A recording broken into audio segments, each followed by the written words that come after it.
জনৈক ভক্তের প্রশ্ন, অর্থ যাতে বেশি হয় এ চেষ্টা কি করতে পারি? মায়ের উত্তর, বিদ্যার সংসারের জন্য পারা যায়। বেশি উপায়ের চেষ্টা করবে, কিন্তু সৎ উপায়ে।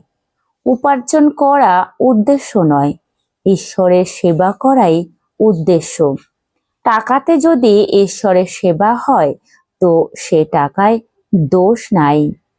জনৈক ভক্তের আবার প্রশ্ন, ঈশ্বর দুষ্টু লোক করলেন কেন?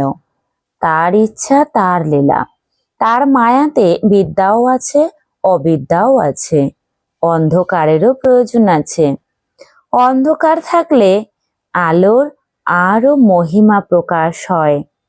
কাম, ক্রোধ, লোভ খারাপ জিনিস বটে, তবে তিনি দিয়েছেন কেন?